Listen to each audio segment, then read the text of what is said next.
Buenas tardes, bienvenidos a un nuevo programa de Ágora. Tenemos el gusto de presentar a José Antonio Mañas y a Manuel López Mestanza. Son dos de los principales artífices del Museo Andaluz de la Educación, que se inauguró recientemente y del que principalmente vamos a hablar esta tarde. ¿Podéis contar cómo surgió la idea del Museo Andaluz de la Educación, que, si no me equivoco, es único en Andalucía y que está ubicado, su sede física, en Alhaurín de la Torre? Muy buenas tardes. El Museo Andaluz de la Educación, como tú bien has dicho, Sebastián, es un proyecto que nace de la mano del Ayuntamiento de Alhaurín de la Torre. Tiene su sede allí en una plaza emblemática del municipio, en lo que fue el antiguo hogar del productor, un edificio de los años 50, que fue colegio, entre otras cosas. Y bueno, resulta que después de muchos años, pues ha vuelto a darle un uso, ha sido biblioteca también, y ahora se ha convertido en una sede transitoria, provisional. Después tendremos oportunidad de hablar de esto que acabo de decir, del Museo Andaluz de la Educación. Es un proyecto que en Andalucía no hay nada similar, salvo unas experiencias en dos universidades, la de Sevilla y la de Huelva, pero que son unas salas propias de la universidad, pero que no tiene una vocación como ha nacido este museo. Ni independencia de la universidad. Efectivamente. Entonces estamos hablando de un espacio que está dedicado, pues, a lo que es la historia de la educación en España. Y bueno, es un proyecto, por resumir, es un proyecto que nace gracias al empeño y gracias a la generosidad de dos personas, de dos mecenas, dos donantes principales, como es José Antonio Mañas, que tenemos la suerte de que está involucrado de primera mano en el proyecto, y al igual que lo estaba también el otro donante, Jesús Asensi, que por desgracia falleció hace un par de años. Y Jesús era profesor catedrático de la Autónoma de Madrid, de la Universidad Autónoma de Madrid. Y bueno, Jesús es una persona, pues, muy vinculada a Málaga, aunque su vida laboral la estaba haciendo en Madrid. Era una persona que quería mucho a Málaga, al igual que toda su familia. Mantiene en casa también aquí en la provincia. Y Jesús era un coleccionista, al igual que José Antonio, de toda la vida, ¿no? De materiales relacionados con la educación. Más por la parte de, vamos a decir, de letra, de humanidades, y José Antonio, que él después lo explicará con mayor conocimiento, por supuesto, pues la parte de ciencia, ¿no? Con una colección de objetos científicos, que aunque él no lo dice, pero yo lo digo, que es de las colecciones más valiosas que hay a nivel particular en toda Andalucía. Entonces era el binomio perfecto para desarrollar este proyecto. Y la primera exposición que Jesús hace, la hace en Málaga, en colaboración con el Ayuntamiento de Málaga. Y bueno, José Antonio, que era también otro coleccionista, como acabo de decir, se puso en contacto con él, lo conoce a través de redes sociales, de internet y tal, contacta con él. Y de ahí surge, pues yo lo cuento así, porque lo conozco también de primera mano, porque surge una gran amistad entre ambos, y de ahí ellos le dan forma a la idea, ¿no? Es decir, la idea de hacer de ese legado que formaban las dos colecciones, de darle un significado y que pueda ser de uso y disfrute de toda la ciudadanía. Fue ahí donde el proyecto llega a la Diputación Provincial. Coincide que yo también en esa época estaba como coordinador de cultura en la Diputación de Málaga, y bueno, entramos en contacto. Ellos hacen un recorrido en colaboración con el área de cultura y de educación, de mover la colección por los principales pueblos de la provincia. Sí, porque antes de su inauguración como sede física, sí, conviene aclarar a los espectadores, se han estado organizando exposiciones. Efectivamente. Y pero todavía, con parte de la colección, claro, ¿no? Pero todavía no como museo de la educación, ahora es la segunda parte, sino como los dos coleccionistas que ponen a disposición de la Diputación la colección para que la conozcan los pueblos de la provincia. Y llegó a Alhaurín de la Torre.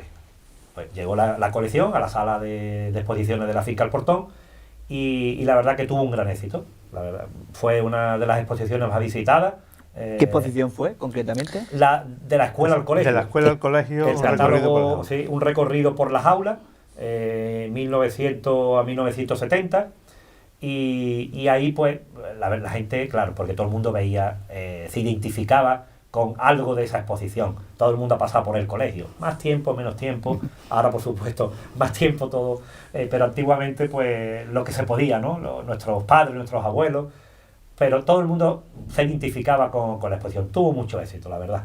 Y fue ahí donde el ayuntamiento le hace el ofrecimiento tanto a José Antonio como a Jesús, por parte del alcalde, de Joaquín Villanova, le hace el ofrecimiento de que la colección se quede en la Laurín de la Torre, y el compromiso de albergar un espacio como es la Casa del Conde, un espacio emblemático de la Laurín de la Torre, que todavía no está habilitado para uso museístico, sino que de forma provisional la colección está en la antigua biblioteca, en el hogar del productor, un edificio también histórico del municipio, y es ahí donde se encuentra.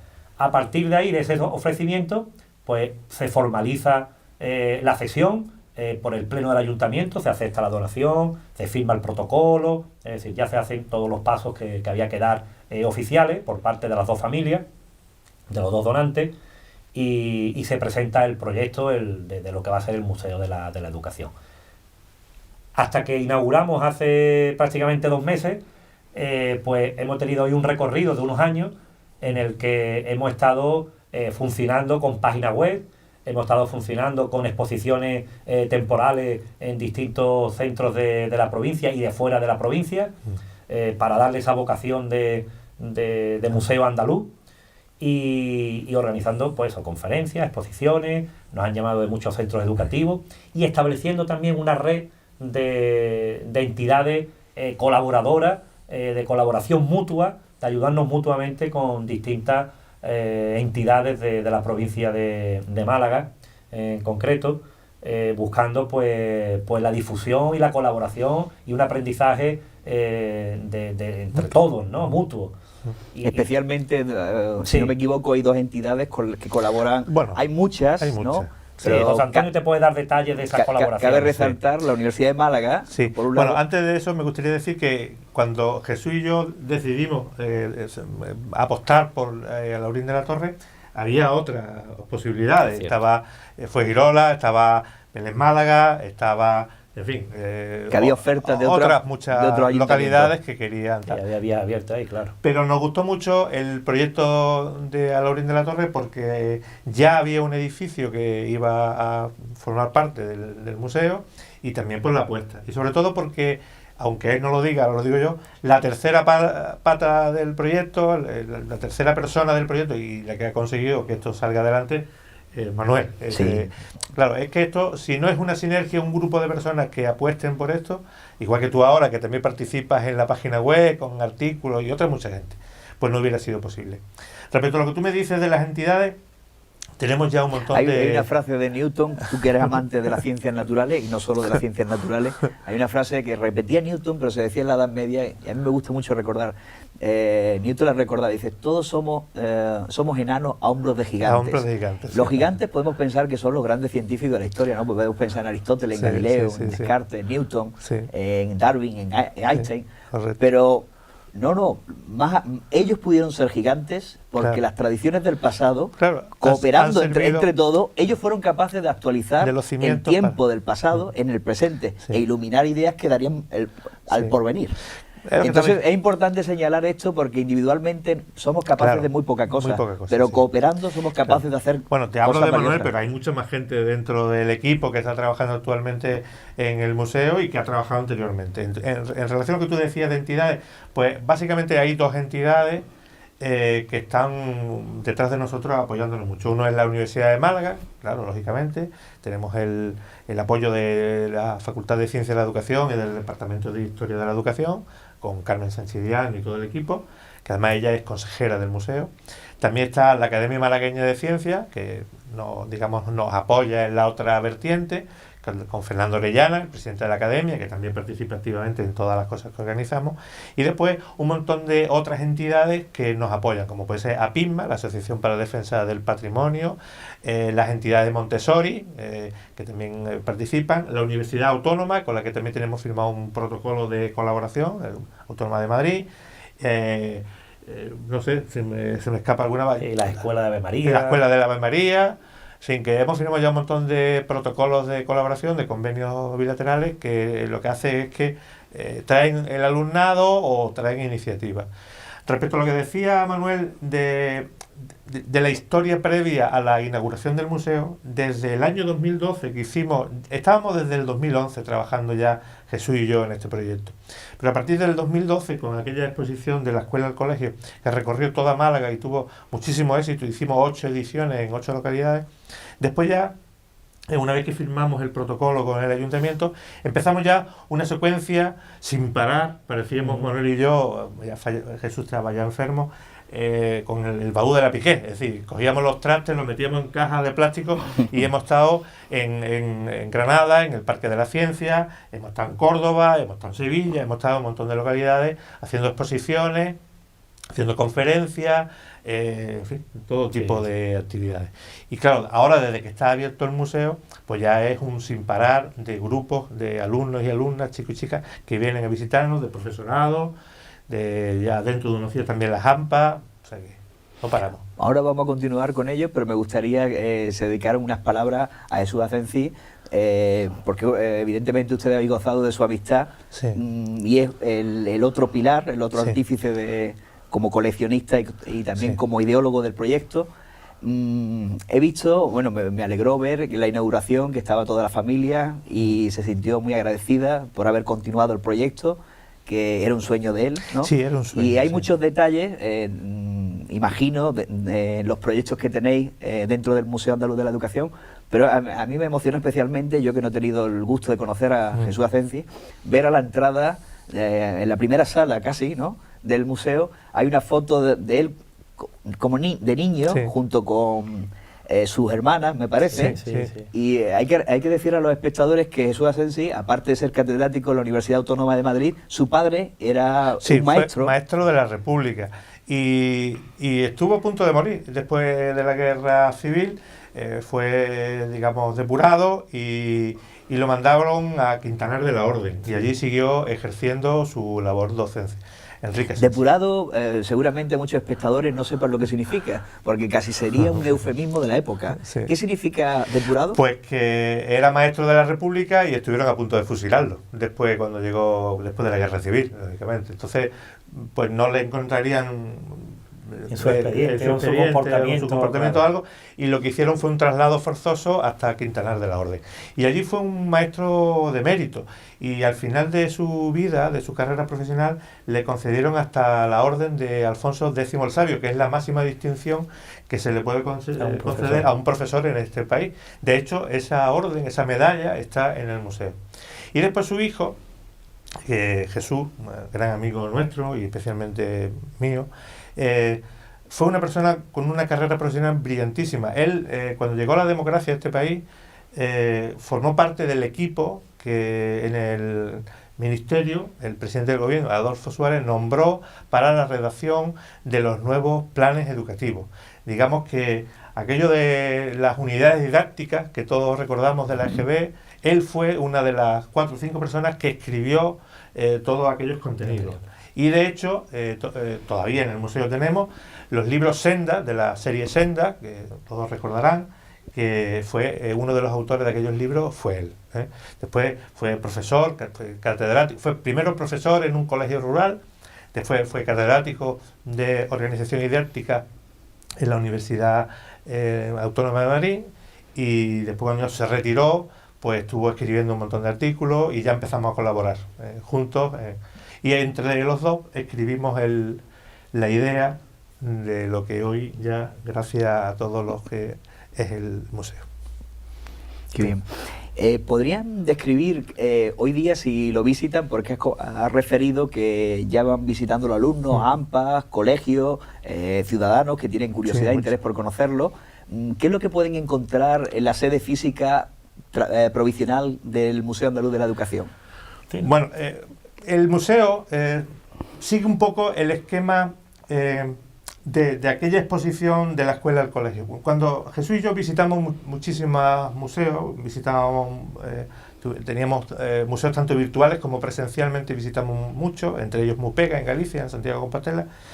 Muchos de ellos están divididos por etapas históricas, ¿no? La restauración, después la Segunda República, la etapa franquista, la democracia y tal. Pero nosotros queríamos darle un aire distinto. Entonces lo hemos organizado por etapas educativas, por materias. Entonces el museo está dividido en 8 secciones, 8.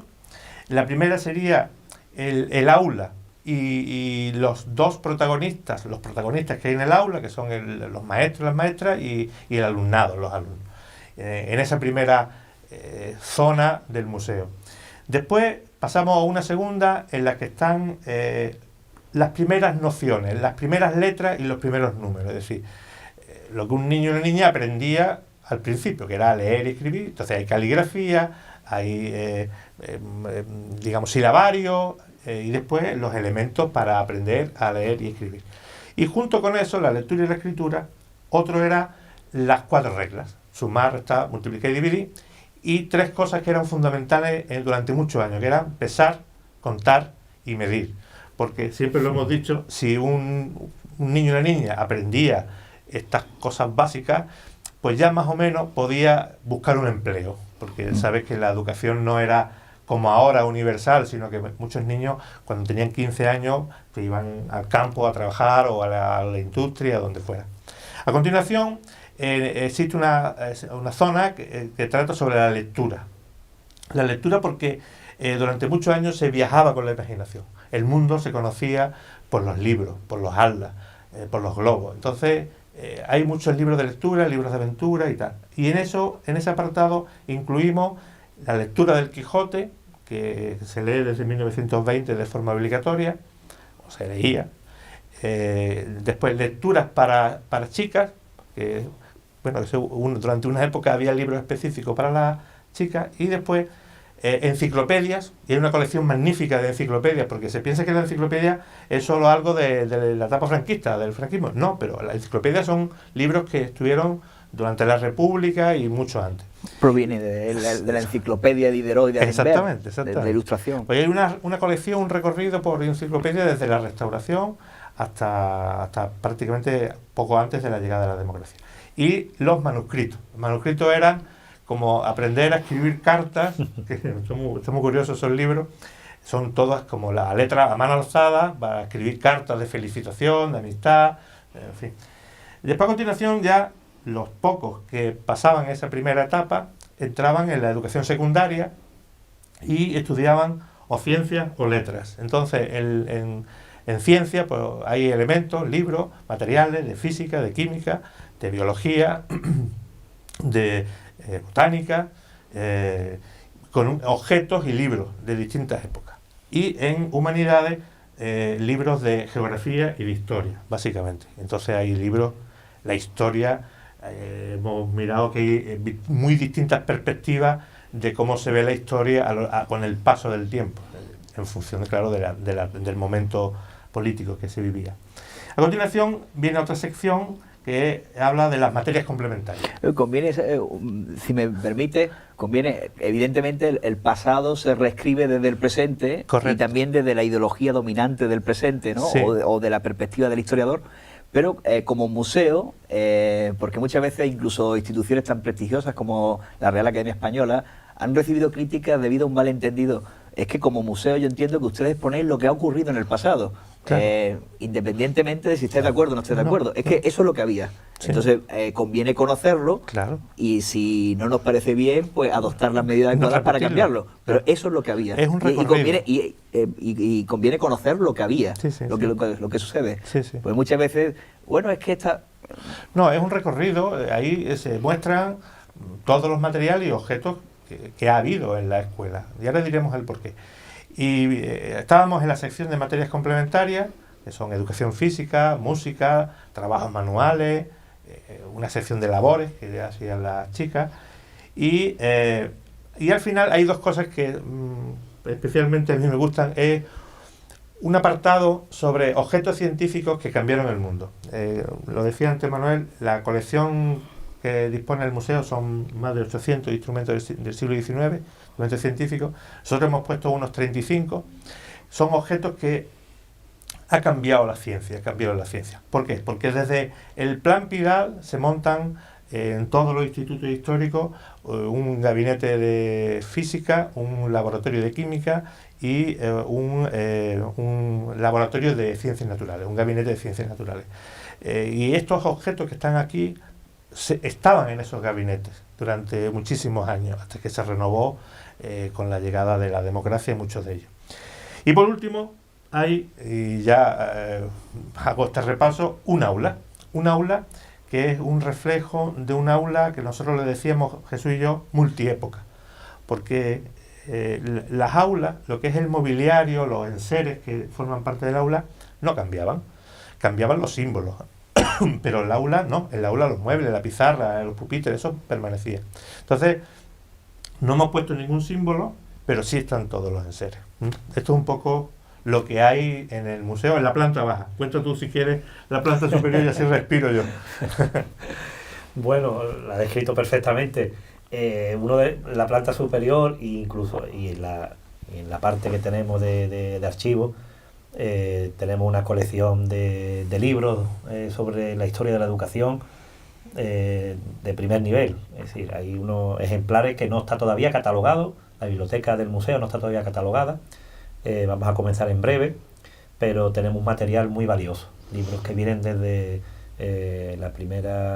desde la segunda mitad del siglo XIX hasta hoy en día, ¿no? Entonces, tanto libros de texto como libros de pedagogía, de historia de la educación, es decir, todas. ¿Queréis ponerlo al servicio de investigadores? Por supuesto, es la idea. Y la idea de revistas, ¿no? Revistas también, colecciones de revistas sobre educación. Es decir, hay un material increíble, ¿no? No solamente lo que está expuesto, que ya hay una cantidad de libros importantes expuestos sobre legislación educativa, como hay una vitrina dedicada a ello también, pero hay lo que es ese complemento de lo expuesto, pero lo que ahora mismo no está visible, es increíble, ¿no? Porque ese material ya nos están preguntando desde investigadores que quieren hacer trabajos relacionados pues con los estudios de posgrado o los mismos trabajos de fin de grado también, pues están preguntando ya sobre este material y vamos a catalogarlo a partir de ya, ¿no?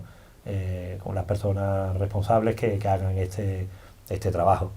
Y bueno, en realidad el museo, esto es una frase que tenemos puesta allí, es una muestra, claro, tenemos tantísimas cosas, pero es una muestra de las personas, los instrumentos y las ideas que de alguna manera en algún momento formaron parte de la doble tarea de enseñar y aprender. Es decir, es un recorrido por todo ese ámbito.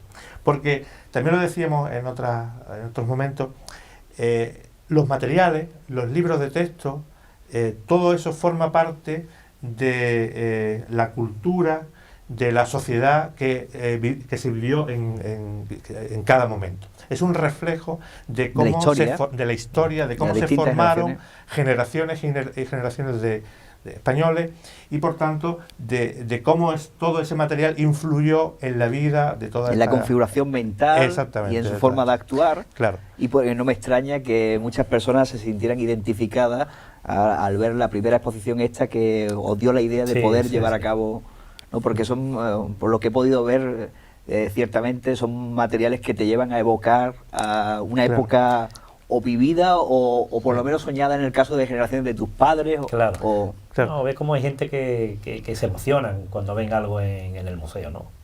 De una u otra forma, estás allí y lo estás observando, que hay personas que se emocionan, que ven algún objeto, que ven, se acuerdan de algo de su pasado. Es decir, al final, lo que queremos es que ese espacio no sea un mero contenedor de materiales, sino que un espacio que provoque emociones. Un espacio que al final sirva de reflexión, que sirva de debate, porque esto conlleva no solamente la parte expositiva, sino el museo a partir de ahora tuvimos de forma experimental, cuando abrimos, durante el mes de diciembre. Hemos hecho visitas guiadas tanto a niños con talleres, que han funcionado muy bien, como a adultos también. Volvemos ahora, a partir de febrero, haremos una programación hasta de febrero al mes de mayo. Después, a partir de junio, ya empezamos con las fiestas allí del pueblo y tal. Tendremos que pensar en otra cosa exterior, pero de febrero a mayo ahora presentaremos una programación tanto de conferencias como de proyecciones, como de talleres para críos, visitas guiadas para adultos. Es decir, que vamos a presentarlo esto en los próximos días y seguro que va a ser también del agrado porque es que ese es el sentir del museo, no solamente quedarnos las actividades, no solo exponer, sino organizar actividades teniendo como base lo que es el museo. Que por otra parte, como habéis sugerido, creo que ha quedado bastante claro, lo que se muestra es una pequeña parte de la colección. La colección es mucho más amplia y os sirve tanto para tener el esqueleto mostrándose, pero luego también para enviar exposiciones itinerantes por Andalucía. No llega un 20% lo que se muestra. Has dicho antes que se están exponiendo 30 y tantos de los 800 que disponéis, ¿no? Sí, sobre todo porque todos nosotros hemos conocido al menos 5 sistemas educativos. Hemos conocido el nuestro propio, en el que hemos estudiado todos y cada uno de nosotros. Hemos conocido el de nuestros padres, incluso el de nuestros abuelos, porque conservamos quizá alguna cosa de nuestros abuelos. Conocemos el de nuestros hijos y si somos un poco más mayores, también lo que están empezando a aprender nuestros nietos. Nosotros hemos visto reacciones de las personas que han venido, reacciones increíbles. Y las reacciones son distintas. La de un niño de 10, 12 años que no comprende determinadas cosas porque no la ha visto nunca y no sabe ni para qué sirve. Entonces, las personas que ven... Es un aprendizaje informal, porque ellos tienen su aprendizaje formal en su colegio, en su instituto, y allí es un aprendizaje informal sobre historia de España, historia de la educación. Y también las personas mayores, que cuando vienen, ven a lo mejor sus silabarios, su cartilla, las enciclopedias Álvarez que estudiaron. Entonces hay personas que hemos visto que se han saltado las lágrimas al ver objetos que hacía 40 años o más que no veían. Y también nuestro afán, como hemos dicho muchas veces, no es quedarnos en Alhaurín, en el edificio en el que estamos. Ya tenemos programada una serie de conferencias y exposiciones por más sitios de Andalucía. Nuestro ámbito es andaluz y por tanto queremos seguir con todas estas exposiciones. Tenemos también un plan de conferencias que vamos a dar también por toda la geografía andaluza y lo que comentaba Manuel de las visitas de personas de muchos municipios de la provincia y de fuera. Tenemos también gente ya prevista que van a venir de Córdoba, de Cabra. Así que... Lo que quería comentar también que uno de los proyectos principales de este año es la organización en Alhaurín de la Torre, con la base del Museo Andaluz de la Educación, que vienen a conocerlo muchos profesionales de toda España y de fuera también de España. La celebración del Congreso de la Sociedad de Patrimonio Histórico Educativo, de SEPE, se va a celebrar en Alhaurín de la Torre la jornada principal, que es en el mes de septiembre, y bueno, para nosotros es un reto y una alegría inmensa, que gracias a las gestiones que ha realizado la profesora, la catedrática de Historia de la Educación de la Universidad de Málaga, como es Carmen Sánchez Drián, pues nos ofrecimos a ser sede de este congreso que se celebra bianualmente. Y al final pues es un reto que estamos ahí porque tenemos que mostrar una buena imagen de este trabajo que venimos haciendo desde hace años y que se ha concretado en el museo y que tendrá su continuación en el futuro con un espacio nuevo en la Casa del Conde y bueno, y el compromiso que salió de la alcaldía de Alhaurín de la Torre de destinar este espacio actual como un complemento a ese futuro museo ya definitivo, en su sede definitiva, quedando como un museo de ciencia, donde albergue pues toda la colección de objetos científicos, que será un complemento a una distancia de 200 metros en el casco histórico de Alhaurín de la Torre, y que será un referente, ese binomio entre la ciencia y la propia sede principal del Museo de la Educación, será un referente en la educación, en la historia de la educación de toda España. Pues felicidades a los dos y a Jesús, aunque no esté presente, a la familia. Es una alegría poder tener tan cerca el Museo Andaluz de la Educación. Les deseo lo mejor, porque lo mejor será también lo mejor para nosotros, conocer la historia de la educación y reflexionar para qué es lo que nos conviene, a ver si de una vez por todas hay un consenso político para hacer una ley educativa que nos permita no cambiar cada vez que entra otro nuevo partido político, ¿no? Quería señalar algo. Yo quería señalar un detalle, que invitar a todos los vecinos y vecinas del Valle del Guadalhorce, a través de este medio de comunicación, invitarlos a que visiten el museo. Es una actividad y una visita gratuita. Es gratis. Si hay algún grupo tanto de clubes de lectura de la provincia, de cualquier asociación que tenga interés, le coordinamos una visita guiada, una visita gratuita. Estamos abiertos de martes a sábado, martes a viernes en horario de mañana y tarde, y por los sábados en horario de mañana, de 10 a 1:30, y está todo el mundo invitado a visitar el museo. En la página web www.museoandaluzdelaaeducacion.es, ahí vienen los datos para pedir la visita, y le atenderán inmediatamente y se pondrá en contacto rápidamente, y encantado de recibir a los vecinos que vengan del Valle del Guadalhorce, así como de toda la provincia, por supuesto. Y por último, dar las gracias a todos los colaboradores que participan en publicando temas relacionados con la educación, entre ellos tú, que te damos las gracias porque habitualmente publica, casi todos los meses publica 1 o 2 artículos que tienen muchísima aceptación, y te damos las gracias. Gracias a ustedes. Muchas gracias. Es una suerte poder, ya sabemos todos que la educación es algo fundamental, que es la principal máquina de la que disponemos para producir igualdad social. Correcto. Y decir igualdad social es decir también, en cierto modo, justicia social.